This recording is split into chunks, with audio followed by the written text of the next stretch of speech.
The rust-colored rain never stopped falling on Kepler 186f, a world they had promised would be a second Eden and which had instead become a graveyard with a leaky ceiling. It wasn't rust, of course, but mineral deposits from the upper atmosphere, staining the prefabricated habdomes and the worn ferrocrete in perpetual shades of decay. I used to watch it from the grimy window of my shoebox apartment, tracing the rivulets as they merged and split, thinking it was the planet's way of weeping for what we'd done to it, and for what we'd brought with us from the stars. The war was a ghost that haunted every shadow in the Orion Arm, a low hum of dread that vibrated in the decks of every station and in the bones of every man, woman, and child who knew what slumbered in the void. We'd been fighting the architects for 60 years, a war of attrition against an enemy that built its ships from crystalline lattice and fought not with tactics, but with the cold, unyielding logic of a geological process. They didn't conquer, they assimilated.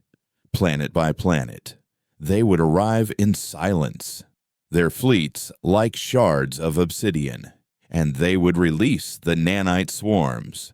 The swarms were not weapons of destruction, but of conversion, rewriting matter at a molecular level, turning cities into geometric forests of inert crystal and people into silent, unmoving statues with eyes of quartz. We called them the architects because they left behind monuments to our absence. We fought them with kinetics and plasma, with nuclear fire and railguns that fired slugs at near light speed.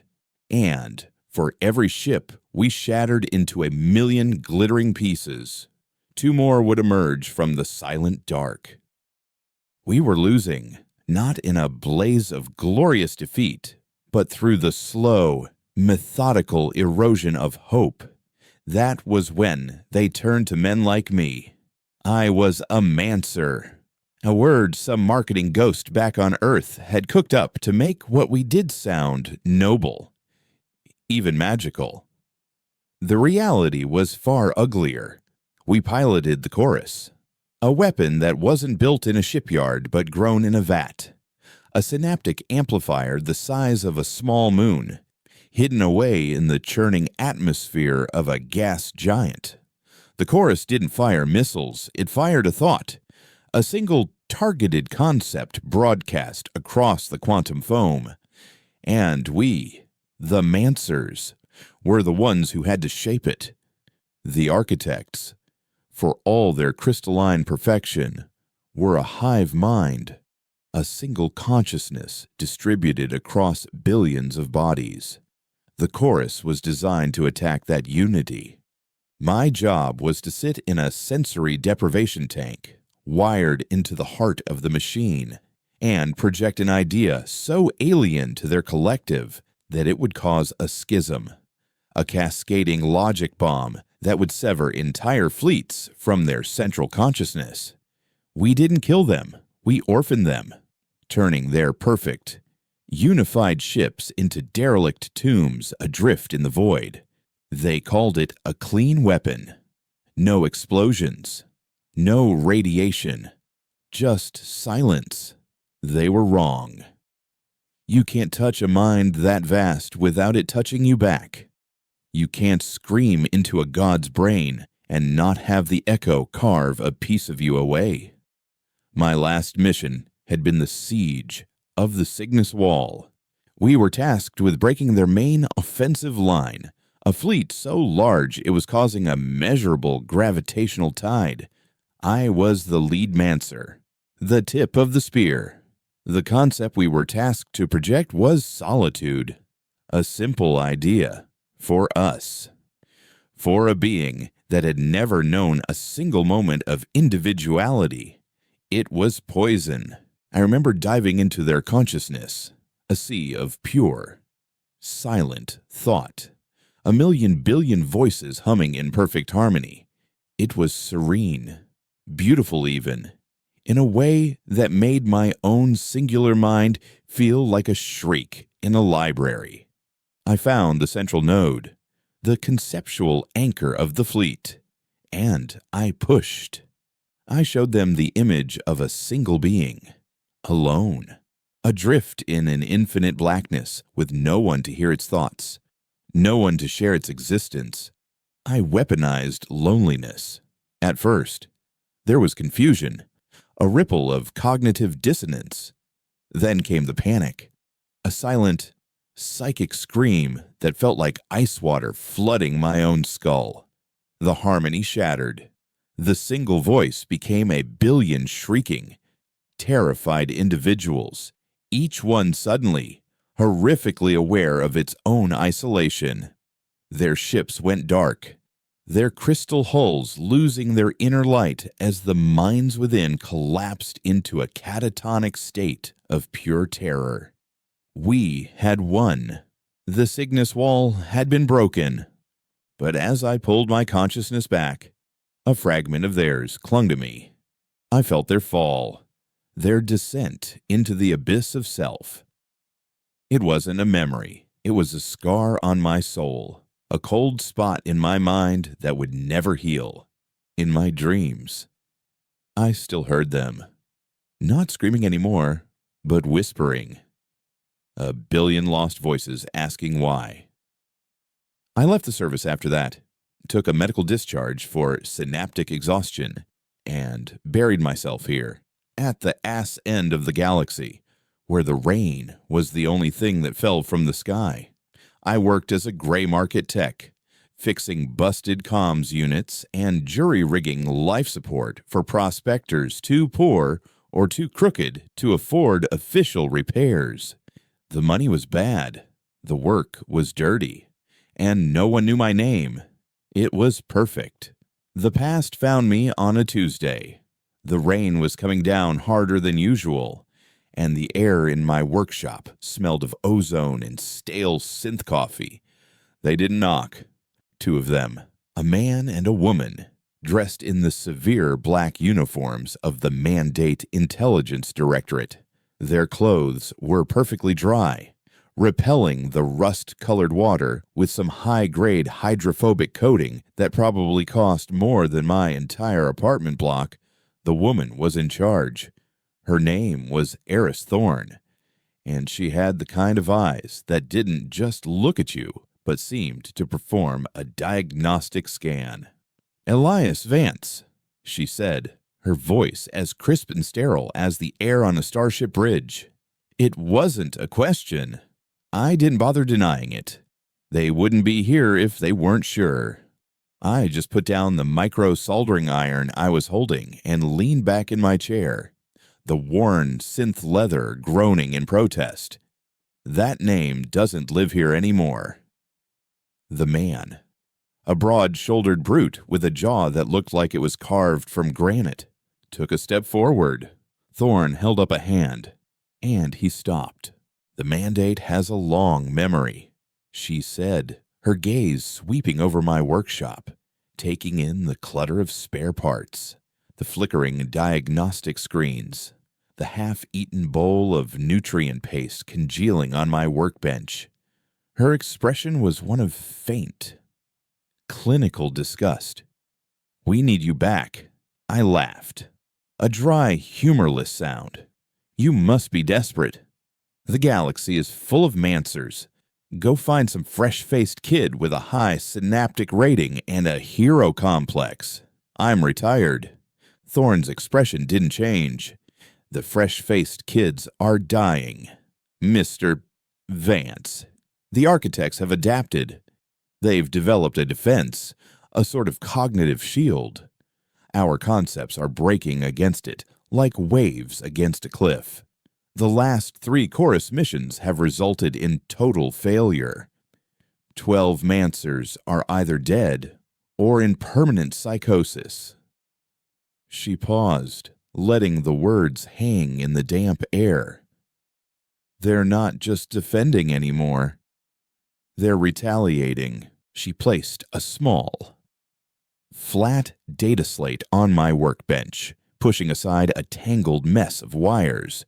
With a flick of her finger, An image shimmered into the air above it. It was a colony world, one of the farming outposts in the Tau Ceti system. Or it had been. The video was a chaotic mess of handheld footage, filled with screaming and panic. But the people weren't running from an enemy. They were turning on each other. A man was bashing his head against the side of a harvester. Over and over, his face a mask of bloody pulp. A woman was calmly walking into a grain thresher. A group of colonists stood in a circle in the middle of a plaza, staring up at the sky, their faces slack, tears streaming from their eyes as they slowly, deliberately clawed at their own faces. "They're projecting now," Thorne said, her voice a low murmur. "It's not a concept like ours. It's raw, unfiltered emotion, despair, futility. A wave of pure existential dread so powerful it shorts out the human mind. They're turning our own souls against us." Tau Ceti went dark in 6 hours. We lost 12,000 civilians without a single architect ship firing a shot. I stared at the horrific tableau, the cold spot in my mind flaring with a familiar, chilling ache. This was the echo of what I had done at the Cygnus Wall. I had shown them the horror of being alone, and now they were showing it back to us. We had taught them a new way to hate. "Why me?" I finally managed to ask, my throat tight. "The concept you used at Cygnus Wall, solitude, it wasn't on the approved list," Thorne stated, her eyes locking with mine. "It was an improvisation. Command wanted you to project disorder, a standard cognitive attack vector. You went off script. You created a novel waveform, something far more complex and devastating than anything the program designers had envisioned. It broke through their defenses then, and we believe it's the only thing that can break through them now." The granite-jawed man spoke for the first time, his voice a low rumble. "Command wants you to recreate it. They've sanctioned its use. Sanctioned. A clean, sterile word for unleashing a psychic apocalypse." I shook my head, pushing myself away from the workbench. "No, I can't. You don't understand what it does. It's not just a signal. You become the signal. And what comes back? It leaves a hole. We are all making sacrifices." "Mr. Vance," Thorne said, her voice hardening. "Your hole is a small price to pay for the survival of our species. The target is their primary hive mind nexus in the Perseus arm, what our analysts are calling the Crucible. It's the source of this new psychic weapon. If we can sever it from the hole, we can stop the attacks. But it's shielded more heavily than anything we've ever encountered. We need your unconventional approach. We need the man who weaponized loneliness." She didn't understand. It hadn't been an act of genius or unconventional strategy. It had been an act of desperation. In that moment, connected to their vast consciousness, I had felt their harmony, and my own isolated mind had instinctively lashed out with the cruelest thing it knew. I had held up a mirror, and the reflection had shattered them. Now they wanted me to do it again, to stare back into that broken mirror and show them their own terrified faces. "My answer is no," I said, turning my back on them, on the horrifying images on the data slate. "Find someone else. I'm done." The air grew heavy. I heard the soft click of a weapon's safety being disengaged. I didn't turn around. I wasn't asking. "Mr. Vance." Thorne's voice was as cold and sharp as a shard of architect crystal. "This isn't a recruitment drive. It's a conscription. You can walk onto the transport ship with us, or you can be carried on in a body bag. But make no mistake, you are coming. The war has come for you again. And this time, you don't get to retire." I stood there for a long moment, the sound of the rain and the low hum of my workshop's generator filling the silence. I thought of the whispering voices in my dreams, the cold spot in my soul that ached like a phantom limb. I looked at the footage of Tau Ceti, of human beings tearing themselves apart because they had been made to feel the way I had made 1 billion aliens feel. Thorn was right. The war had come for me. The echo of my own sin had returned, and it was wearing a human face. I slowly turned around, the feeling of resignation as heavy and suffocating as the planet's atmosphere. "Where's the ship?" I asked, and the taste of ash filled my mouth. The journey back was a study in sterile silence.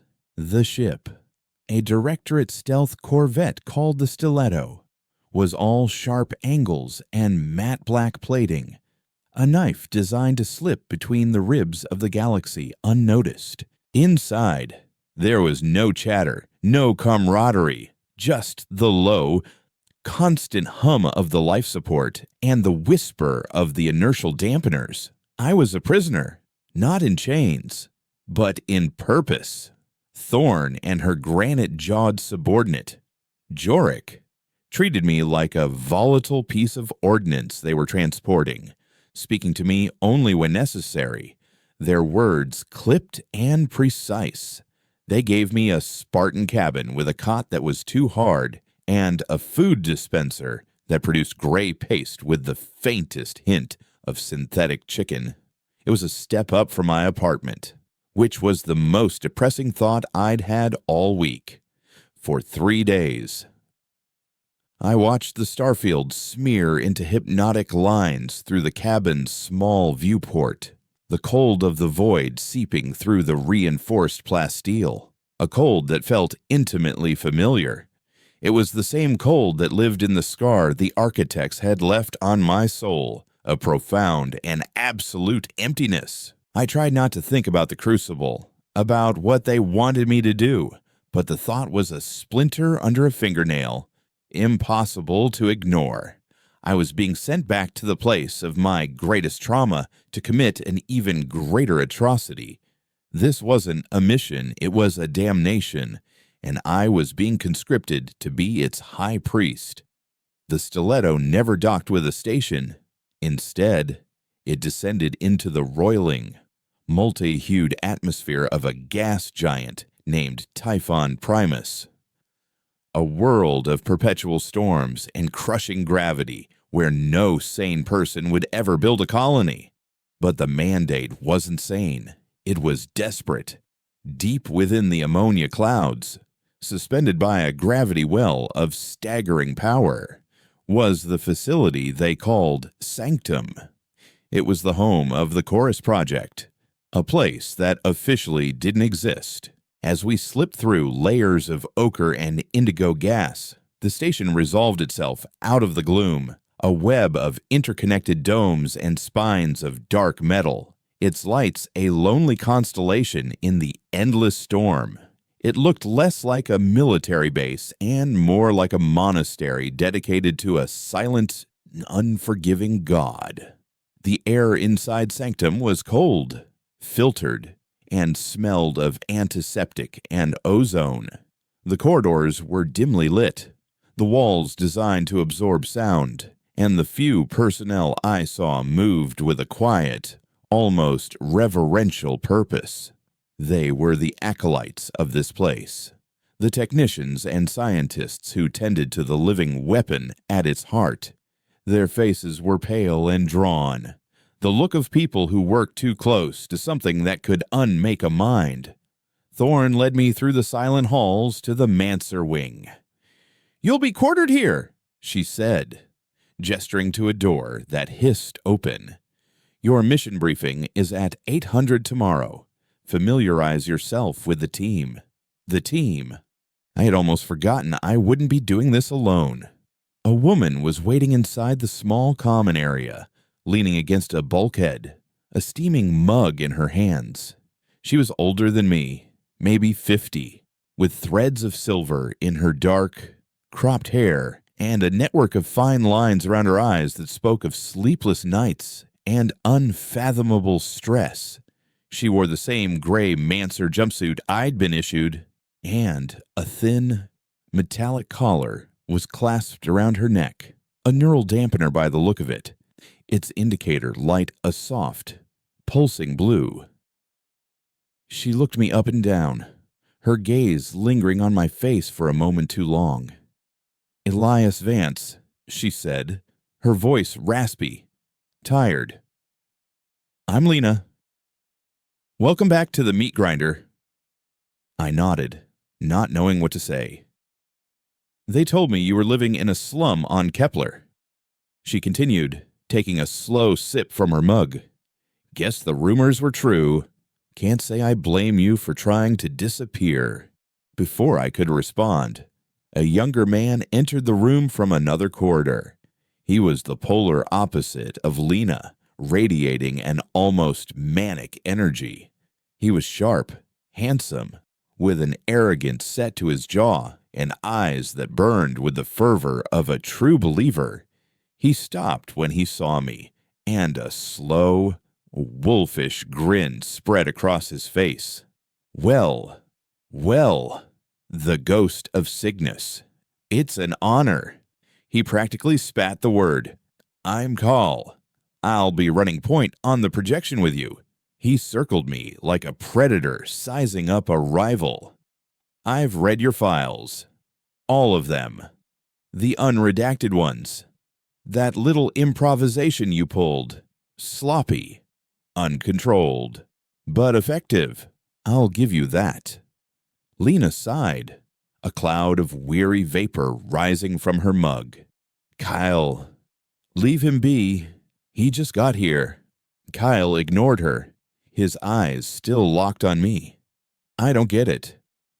You had the architects by the throat.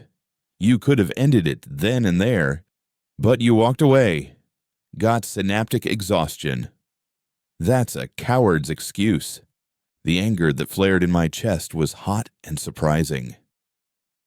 "You weren't there," I said, my voice low and tight. "You have no idea what it was like." "I know we're losing," he shot back. "I know that while you were rotting on some backwater mud ball, men and women were dying. Entire colonies were being extinguished because our best weapon decided to retire." He leaned in closer, his voice dropping to a conspiratorial whisper. "But don't worry, old man. I'm here to make sure you don't lose your nerve this time. I'll be your backbone." He clapped me hard on the shoulder and then brushed past, disappearing into his quarters. Lena watched him go, a look of profound pity on her face.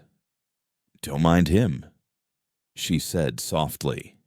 "He hasn't had his soul scoured out yet. He still thinks this is a war we can win with bravado." She took another long drink from her mug. "He's the best we have, aside from you. A natural. His synaptic rating is off the charts, but he thinks the chorus is a tool. He doesn't understand that it's a parasite. It gives you the power to break gods. And in return, it eats your memories, your dreams, everything that makes you human." She gestured with her mug toward the dampener on her neck. "This helps. A little. It fuzzes the edges, blurs the whispers you hear when you try to sleep. You should get one." I shook my head. I didn't want to blur the whispers. I deserved to hear them. The briefing room was a hemisphere of dark, polished metal.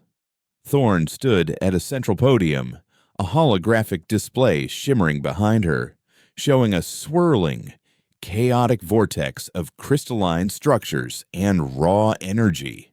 The Crucible. It was beautiful and terrifying, like looking into the heart of a dying star. "The target," Thorn began, her voice echoing slightly in the chamber, "is the primary psychic nexus of the Architect forces in this quadrant. We believe this is not just a command and control hub, but the birthplace of their new weapon. It is, for lack of a better term, a consciousness forge. It's where they are weaponizing their own collective trauma." My trauma, I thought. A bitter taste in my mouth. "The crucible is protected by a multi-layered cognitive shield," she continued, the display shifting to show intricate, overlapping geometric patterns. "It's reactive. The harder you push, the stronger it becomes. The last team, Chorus 7, attempted a standard chaos projection. The shield inverted the signal, amplified it, and fed it back to them. The feedback loop was instantaneous and catastrophic. It didn't just kill them, it erased them." The image shifted to a sanitized medical graphic of 3 human brains, all showing massive, fatal hemorrhaging. Kyle, standing beside me, didn't flinch. Lena closed her eyes for a moment. I just felt numb. "This is where you come in, Mr. Vance," Thorn said, her gaze finding me in the dim light. "Your solitude concept is unique. It's not an attack, it's an infection, a mimetic virus. Our analysts believe it will bypass the shield's primary defenses because it doesn't register as a hostile force. It mimics a state of being. The plan was laid out with cold, brutal efficiency. The 3 of us would sync with the chorus. Kale and Lena would project a sustained, low-level frequency of doubt. A concept designed to weaken the shield's integrity, to make it question its own purpose. That would create a hairline fracture, a momentary opening. In that precise window, I was to project the full, raw, untempered concept of solitude directly into the crucible's heart.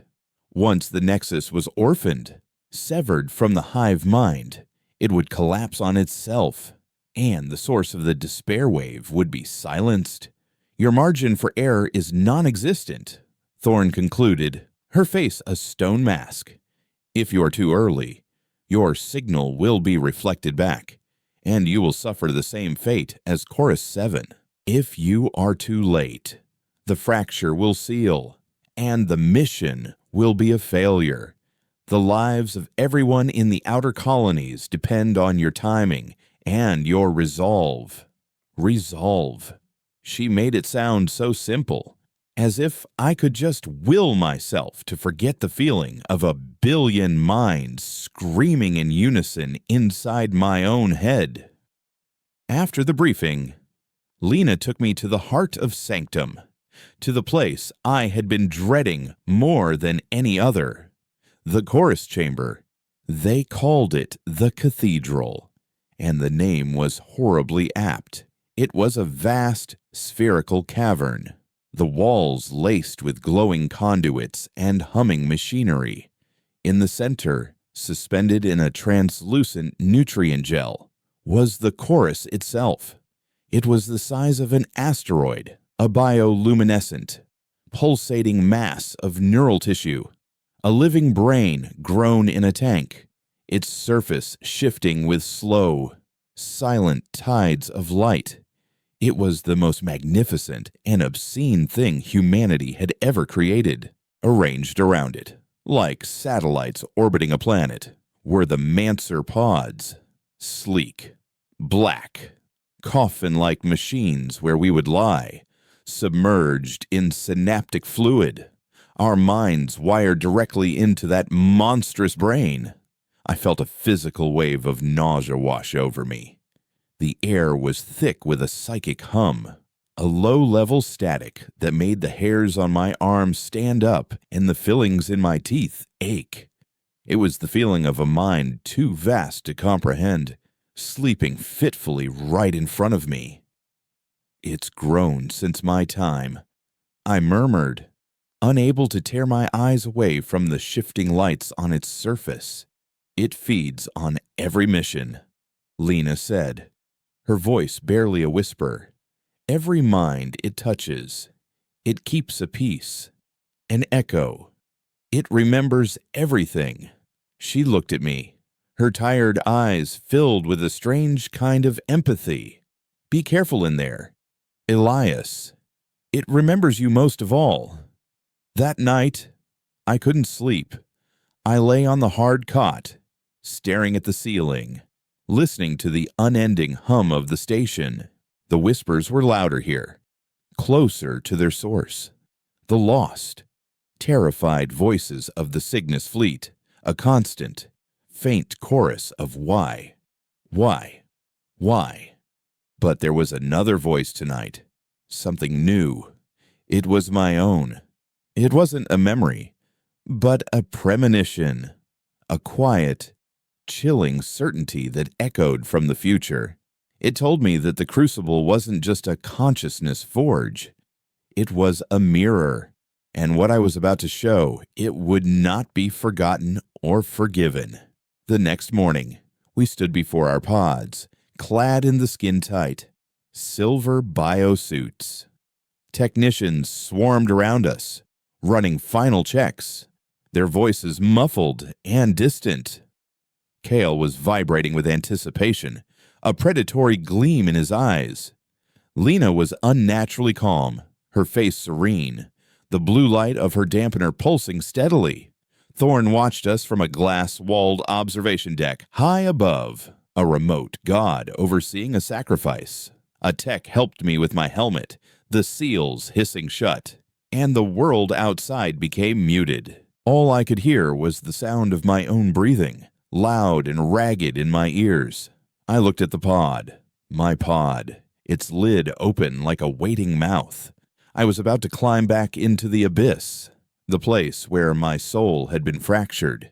Only this time, I wasn't sure any part of me would be coming back. The abyss was waiting, and it remembered my name. The descent into the synaptic fluid was a slow, warm embrace, a return to a primal, amniotic state. The world outside my helmet dissolved into a pale, milky whiteness, and the sound of my own breathing was replaced by the thrumming, bioluminescent pulse of the chorus. I closed my eyes as the lid of the pod hissed shut, sealing me in darkness. A moment later, the neural interface needles, finer than a human hair, slid from the pod's lining and found their ports at the base of my skull. There was no pain, only a sensation of cold, like ice water trickling directly into my brain, followed by a dizzying rush as my consciousness was unmoored from its fleshy anchor. The darkness behind my eyelids fractured, exploding into a universe of pure information. This was the no space, the quantum foam where the chorus lived, a reality woven from thought and potential. I was no longer Elias Vance, a man in a pod. I was a disembodied point of awareness, floating in an infinite sea of silent sound and colorless light. To my left and right, two other points of light resolved themselves out of the chaos. Lena and Kyle. I couldn't see their faces, but I could feel their presence, their distinct mental signatures. Lena's was a steady, resilient ember, banked low, but burning with a core of tempered steel. Kale's was a raging bonfire, hot and arrogant, hungry for the coming conflict. And then there was the chorus itself. It wasn't a voice or a presence, but the very fabric of this reality. It surrounded us, supported us. A silent, dreaming God whose mind we were borrowing. I could feel its immense, sleeping thoughts, slow and vast as continents drifting. It felt Lena's weariness, Kyle's ambition, and my own deep, cold dread. As Lena had warned, it remembered me. I could feel a tendril of its ancient consciousness brush against my own, a silent inquiry, a flicker of recognition for the mind that had once sung a song of such perfect, terrible loneliness. A synthesized, genderless voice echoed not in my ears, but directly in my mind. It was the mission controller, our lifeline to the physical world. Kale's mental voice was sharp, eager. Lena's was calm, practiced.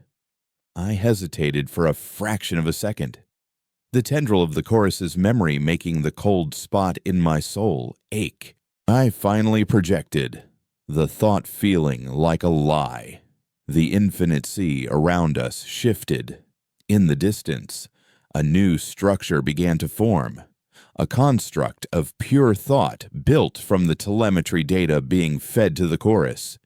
It was the crucible, coalescing out of the void. It was even more terrifying from this perspective. It was a maelstrom of screaming, chaotic thought, a vortex of crystalline rage and pain.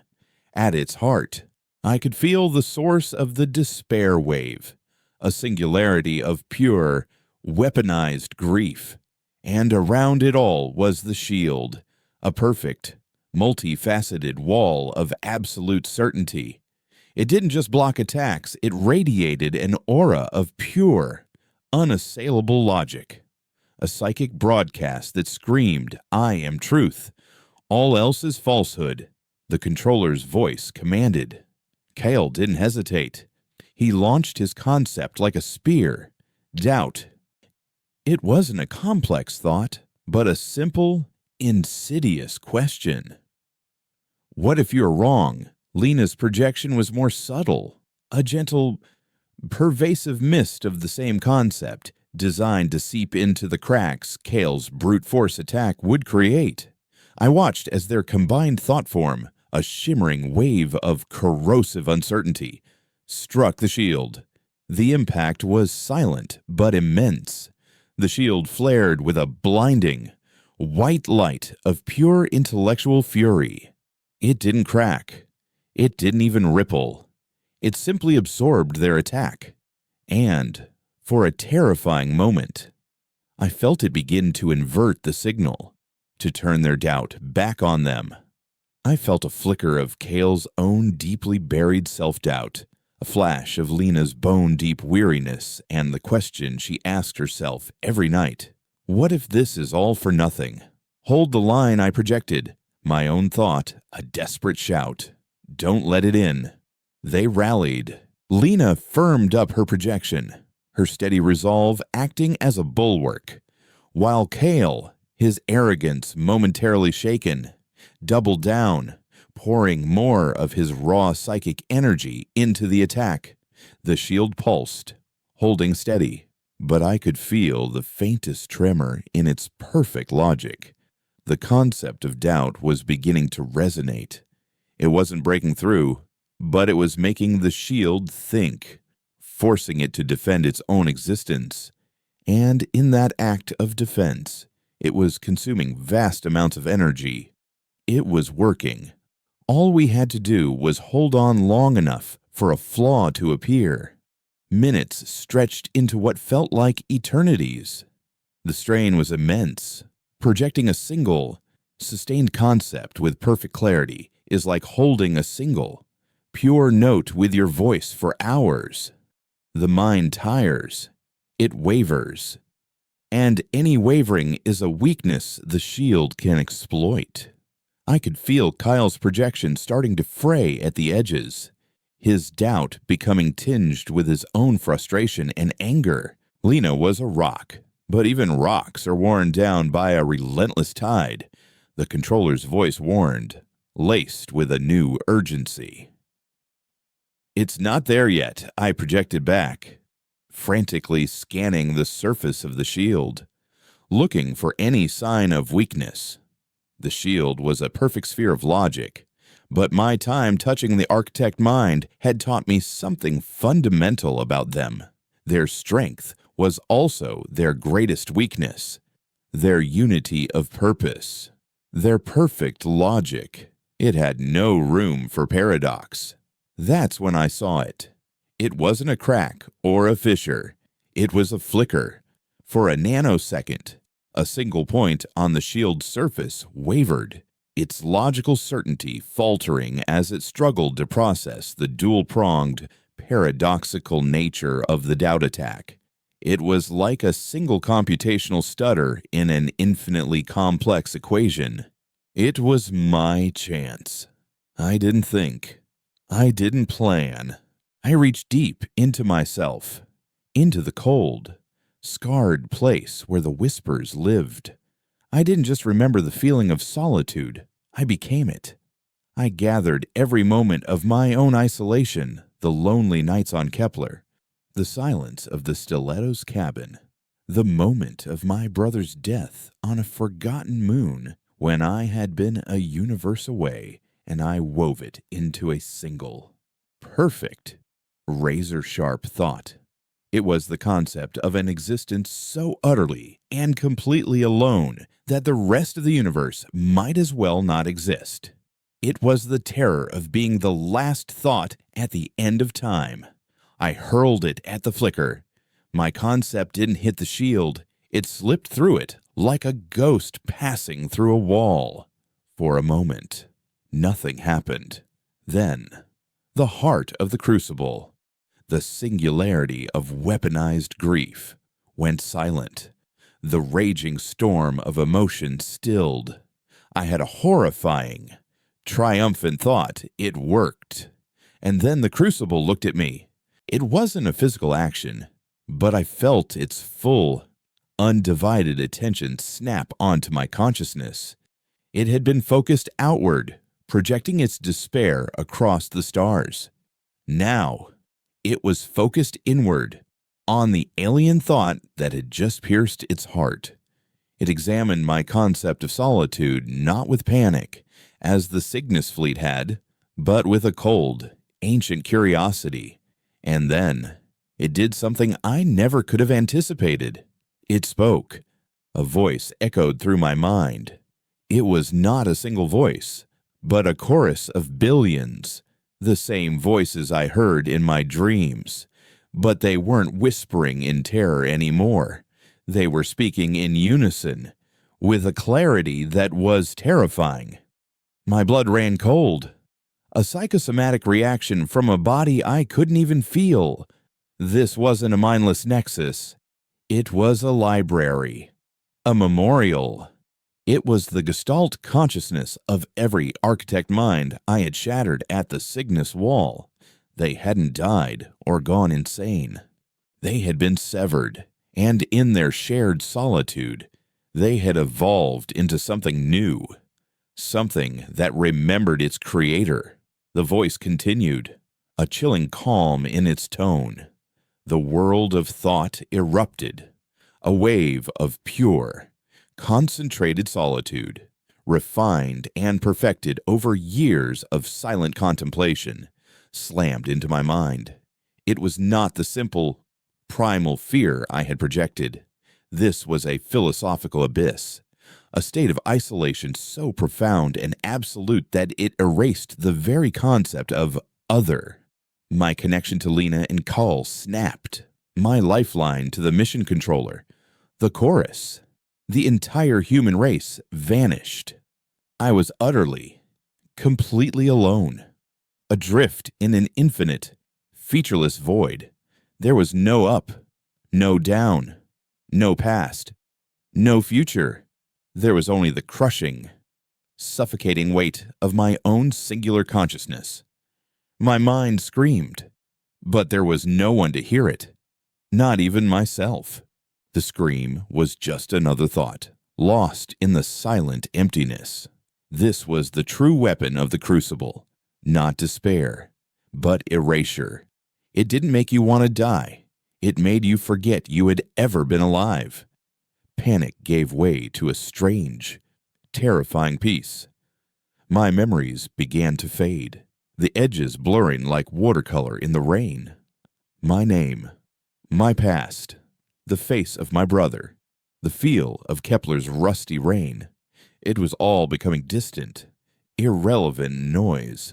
The void was comforting. It was easy. All I had to do was let go. But as the last vestiges of my identity began to dissolve, one memory fought back. It wasn't a happy memory. It was the ugliest one I owned. The moment I had pushed the solitude concept at Cygnus, I remembered the psychic shriek of a billion minds fracturing, the wave of their terror washing over me, and I remembered the scar I left behind, the cold spot, the whispers, that scar, that wound. It had become a part of me. It was a testament to the fact that I had once been connected to something else, even if that connection had been an act of violence. It was proof that I had not always been alone. I clung to that pain. I focused on the ache in my soul, the guilt, the regret. I used it as an anchor in the storm of nothingness.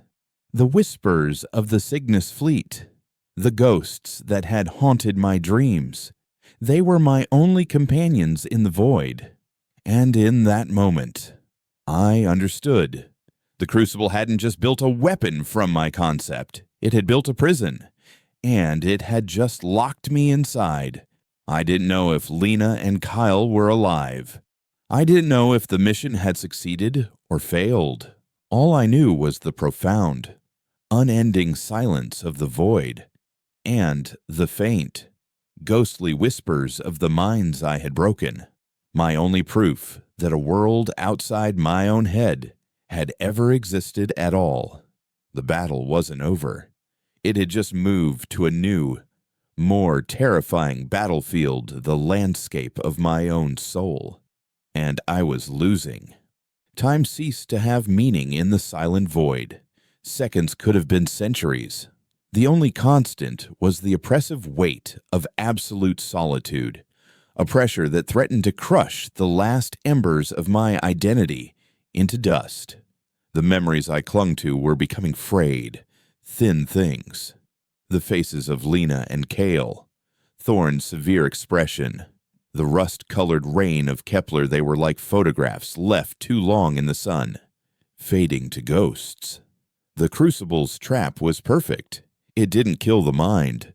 It unraveled it, thread by painful thread, until there was nothing left but a single, featureless point of awareness, indistinguishable from the emptiness around it.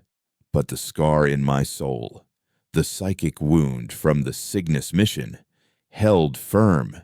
It was an ugly, jagged thing, a constant source of pain, but it was mine. It was a landmark in the featureless terrain of my dissolving self. And within that scar, the whispers of the orphaned architects continued their faint, ghostly chorus. They were not my allies. They were my tormentors, the eternal echo of my sin. But here, in this prison of solitude, their presence was a paradox. They were a reminder of others. And that reminder was the one thing keeping me from complete dissolution. Slowly, painstakingly, I began to push back. It wasn't an attack. It was an act of remembrance. I focused not on the concept of solitude, but on its opposite. I dredged up every memory of connection I had left, the rough-and-tumble camaraderie of my early military service, the shared, nervous laughter with my brother before our last drop, the simple transactional nod with a fellow tech on Kepler over a successful repair, the grudging respect in Lena's tired eyes. Even Kyle's arrogant ambition was a form of connection, a shared purpose. However twisted, I gathered these fragile moments, these shards of a life defined by interaction, and I held them up against the suffocating blanket of the void. The Crucible's silent voice insisted, the pressure decreasing. No. I thought back, the effort a titanic strain.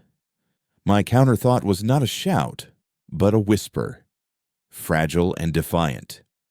No man is an island. The void shimmered. For the first time, the absolute perfection of the solitude prison wavered. My act of remembering, of insisting on the reality of connection, was an anomaly it couldn't process. It was like trying to prove the existence of color to a being that has only ever known black and white. The crucible asserted, its cold logic a hammer blow against my fragile defenses. You call this purity, I shot back, emboldened by the flicker of instability. I let the whispers of the Cygnus fleet flow through me, not as a memory, but as a broadcast. I showed the crucible the source of its own existence, the terror, the panic, the screaming psychic agony of a billion minds being violently torn from their unity. You are not pure. You are a monument to fear. You are a scar, just like me. The prison shattered, not into light, but into a maelstrom of raw, chaotic emotion. The cold, sterile logic of the crucible was gone, replaced by the raw, unfiltered agony of its birth. I was no longer in the void. I was inside the memory of the Cygnus event. But this time, I was seeing it from their perspective. I felt their perfect harmony, the serene sea of shared thought. And then I felt my own mind, a burning or hateful pinpoint of rage and fear tearing through their reality. I felt them fracture. I felt their terror as the concept of I was brutally forced upon them. And I felt their long, slow descent into the cold abyss of solitude where they had huddled together for warmth and, over years of shared trauma, forged their pain into a weapon, a philosophy, a religion. I was drowning in their grief, a grief I had authored. It was an ocean of sorrow so vast it threatened to extinguish my own consciousness for good. But in that ocean, I felt two other presences, faint, battered, but still there. Lena and Kyle. The Crucible's attack had severed our connection, but the collapse of its prison had thrown us back together into this psychic storm. Lena's mental voice was a lifeline. I projected back, the thought ragged with pain. Kyle was there too, but he was silent. His arrogant fire had been quenched. I could feel his mind, naked and terrified, overwhelmed by the sheer scale of the emotion washing over us. The man who had called me a coward was now face to face with the consequences of my sloppy, uncontrolled action, and it was breaking him. The Gestalt consciousness of the Crucible turned its attention away from me and on to the two new minds. It saw them as extensions of my own flawed, chaotic species. It began to pour its grief into them, especially into Kale, whose mind was already cracking. The billion-fold voice whispered, no longer calm, but filled with a deep, sorrowful rage. Kale's mind began to fray.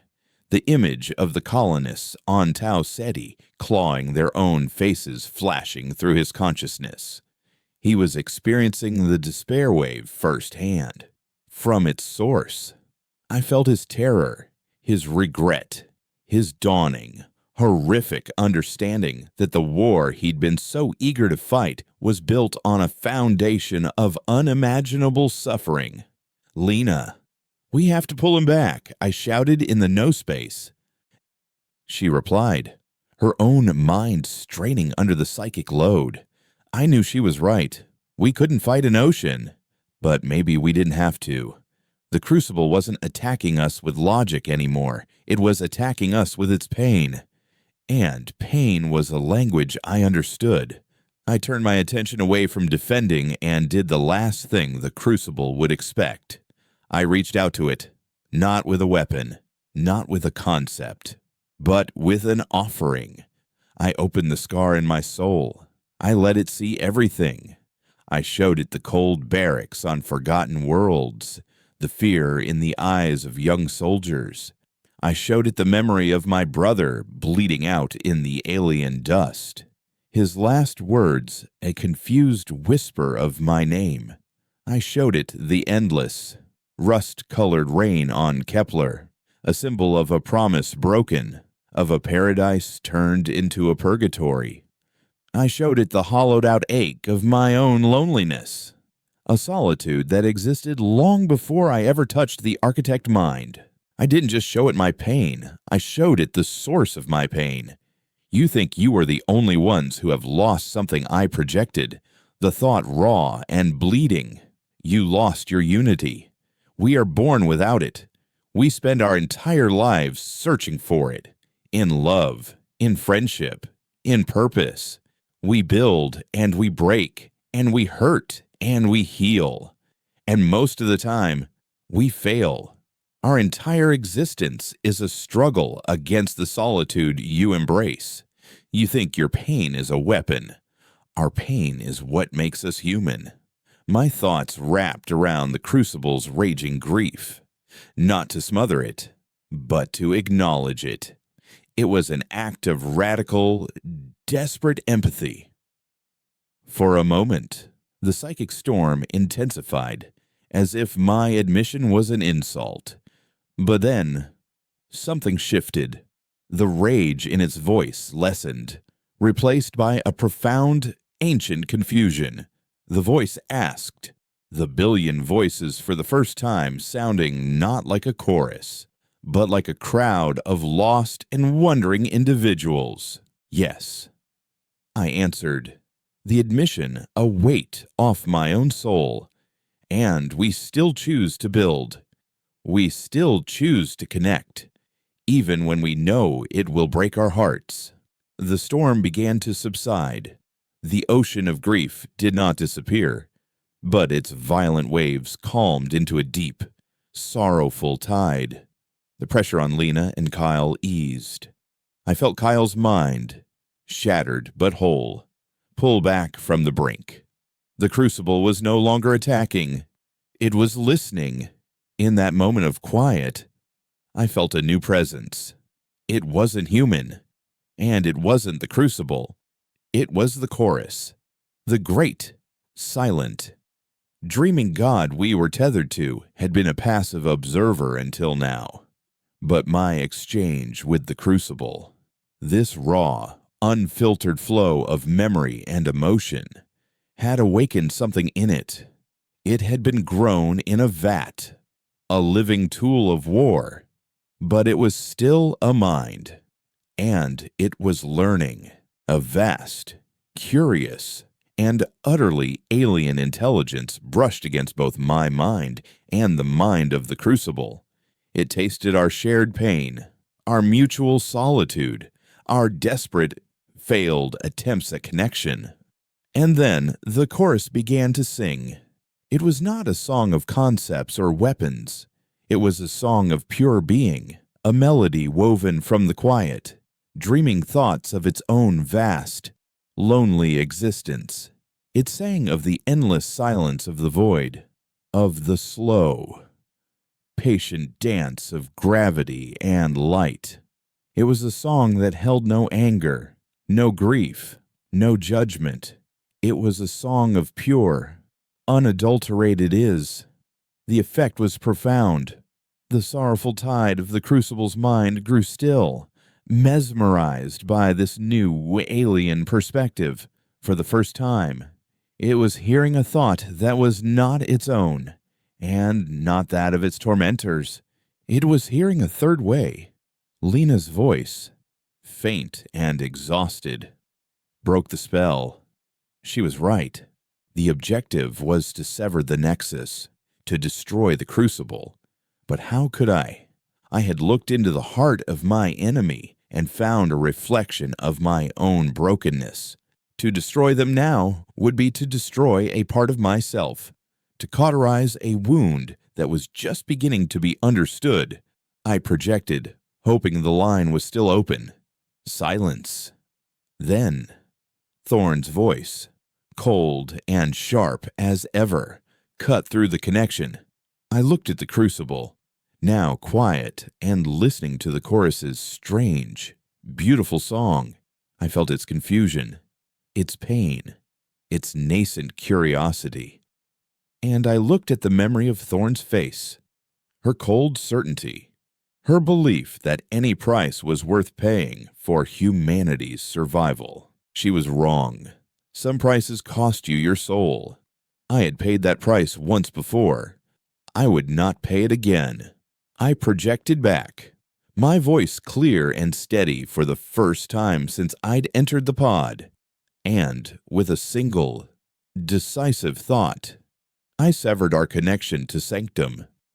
We were alone now, 3 human minds and a dreaming god, floating in the silent space between worlds, face to face with the ghosts we had created. And for the first time, we were all listening to the same song. The silence that followed my severing of the link to Sanctum was absolute. The background chatter of mission control, Thorn's icy commands, the hum of the station's machinery, it was all gone. We were adrift. For a terrifying moment, I wondered if I had doomed us, cutting off our only path home. But the chorus held us, its vast, dreaming mind a cradle in the endless void. Its song continued, a soothing, profound hum of pure existence that resonated not just with the crucible, but with us. I felt the sharp, frantic edges of my own anxiety soften. I felt Lena's bone-deep weariness transform into a state of calm acceptance. And I felt Carl's shattered arrogance being replaced by a fragile, dawning humility. He had stared into the abyss, and the abyss had shown him his own reflection. He would never be the same. The crucible, our target, our enemy, floated before us. Its raging storm calmed. It was no longer a weapon, but a question. Its billion-fold consciousness was focused entirely on the chorus's song, listening with an intensity that felt like a form of prayer. It was a being born of trauma, and for the first time, it was experiencing something other than pain or the memory of pain. It was experiencing peace. Lena's thought was not an accusation, but a genuine inquiry. I admitted. Cale's voice projected faint and hollow, but there was no anger in it, only a statement of fact. He was right. In the cold calculus of the mandate, we had committed the ultimate sin. We had chosen empathy over orders. As the chorus's song wove a tapestry of peace between our minds and the crucibles, a new idea began to form, a concept born not of a single mind, but of the resonance between them all. It was a thought so audacious, so impossible, that it could only have been conceived in this space beyond words and warfare. We weren't just communicating with the crucible, we were communing with it. We were showing it the totality of our existence, not just the pain and the war, but the quiet moments, the flashes of beauty, the stubborn, illogical hope that drove our species, and it, in turn, was showing us the profound, silent beauty of its former unity, the serenity of a billion minds thinking as one. We were not enemies. We were 2 fundamentally different forms of consciousness, both traumatized, both lonely, both scarred by a war neither of us had truly understood. The chorus, the silent god in the machine, acted as our translator. Its song became a bridge, a common language of pure being that allowed us to see each other without the filters of fear and hatred. And on that bridge, we built something new. We didn't negotiate a truce or a ceasefire.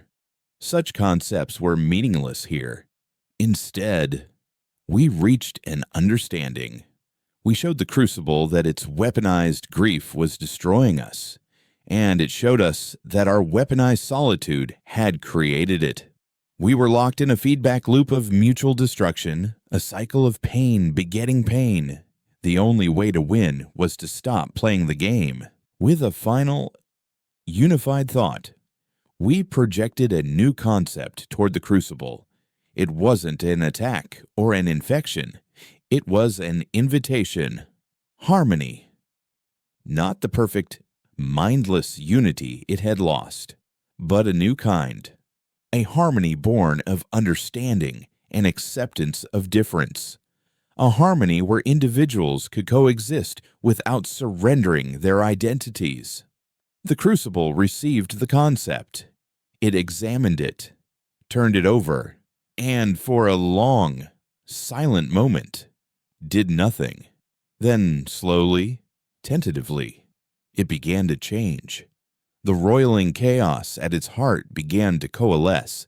The vortex of grief didn't disappear, but it was integrated, becoming not a weapon, but a memory.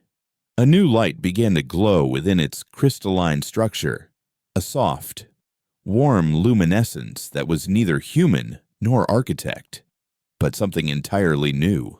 It had accepted our invitation. It had chosen to evolve. At that moment, the chorus gently released us. The no space dissolved, and the cold reality of the synaptic fluid seeped back into my awareness. The lid of my pod hissed open, and the harsh, antiseptic light of the cathedral chamber flooded my vision. I was back in my body, and it was a wreck. My head throbbed, my muscles ached, and the metallic tang of exhaustion filled my mouth. Technician, their faces masks of confusion and alarm, were swarming the pods. I saw them pull a pale, trembling Kyle from his... He was weeping silently, tears tracking through the grime on his face. Lena emerged under her own power, looking 10 years older, but with a strange, quiet clarity in her eyes. Jorik, Thorn's hulking subordinate, grabbed me by the arm, his grip like iron. "What did you do?" "Vance, all telemetry from the target has ceased. The Nexus is gone." "It's not gone," I said, my voice a raw croak. "It's changed." Thorn was waiting for us in the briefing room. The holographic display behind her was blank. She didn't rage. She didn't scream. Her control was absolute, and that was far more terrifying. "Explain," as she said, her voice dangerously quiet. I told her everything. About the Crucible being a memorial to the Cygnus fleet. About its pain, its evolution, and the final, shared understanding facilitated by the chorus. I told her the war, as we knew it, was based on a fundamental misunderstanding. Kyle, to his credit, stood beside me and corroborated my story, his voice shaky but firm. Lena simply nodded in agreement. Thorn listened without interruption, her face unreadable. When I finished, she was silent for a full minute. "So, you've communed with the enemy," she finally said, a faint, derisive smile touching her lips. "You've achieved a state of interspecies enlightenment. And while you were finding yourselves, a mandate battle group in the Vega system was just annihilated, not by a despair wave, by crystalline shards that tore their ships apart.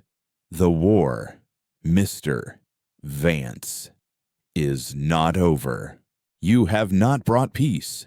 You have disarmed us. And you have sympathized with a weapon that is actively killing our people. You are a traitor. Armed guards step forward, their weapons raised."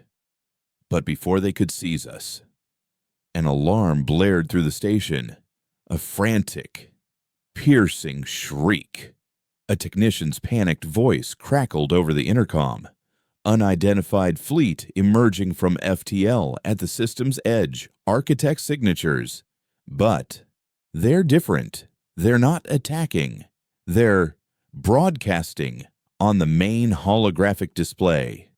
An image flickered to life. It was a fleet of architect ships, their crystalline hulls glowing with the same soft, warm light I had seen in the heart of the evolved crucible. And from them came a broadcast. It wasn't a threat. It wasn't a surrender. It was a song. The same. Strange, beautiful song the chorus had sung. It was a message of peace, an invitation to a new harmony, broadcast on all frequencies for anyone to hear. The crucible wasn't just a nexus, it was a queen, and it had just called its children home, not for war, but for transformation. Thorn stared at the display, her certainty, her entire world view, cracking before her eyes. The war she had dedicated her life to was ending, not with a bang, but with a song she couldn't comprehend. The aftermath was chaos and confusion. The mandate didn't know how to react. Some factions called for an immediate attack, seeing the new architect fleet as a trick. Others, hearing the song and seeing that all architect aggression across the Orion arm had ceased, called for a dialogue. The war ground to a halt, replaced by a tense, uncertain silence. The three of us were held in a comfortable, heavily guarded confinement on Sanctum. We were heroes to some, traitors to others. Our ultimate fate was endlessly debated by faceless committees back on Earth, but I didn't care. In the quiet of my room, I could still feel the faint, distant echo of the new harmony, a psychic resonance that hummed just beneath the surface of reality. The despair wave was gone, replaced by a song of hope. One day, Lina found me looking out a viewport at the swirling clouds of Typhon Primus. "What do you think will happen to us?" she asked. "I think," I said, "watching the endless storm. That will be a footnote in the history books. The soldiers who ended a war by refusing to fight. And what about you?" "Elias," she asked, her voice soft. "What will you do?" I thought about the cold spot in my soul. The scar from Cygnus. It was still there, but it didn't ache anymore. The whispers were gone, replaced by the faint, distant echo of the chorus's song. It wasn't a cure, but it was a kind of healing. "I don't know," I said truthfully. For the first time in a long time, I don't feel so alone. I think maybe I'll just listen to the music for a while. We didn't win the war. We outgrew it.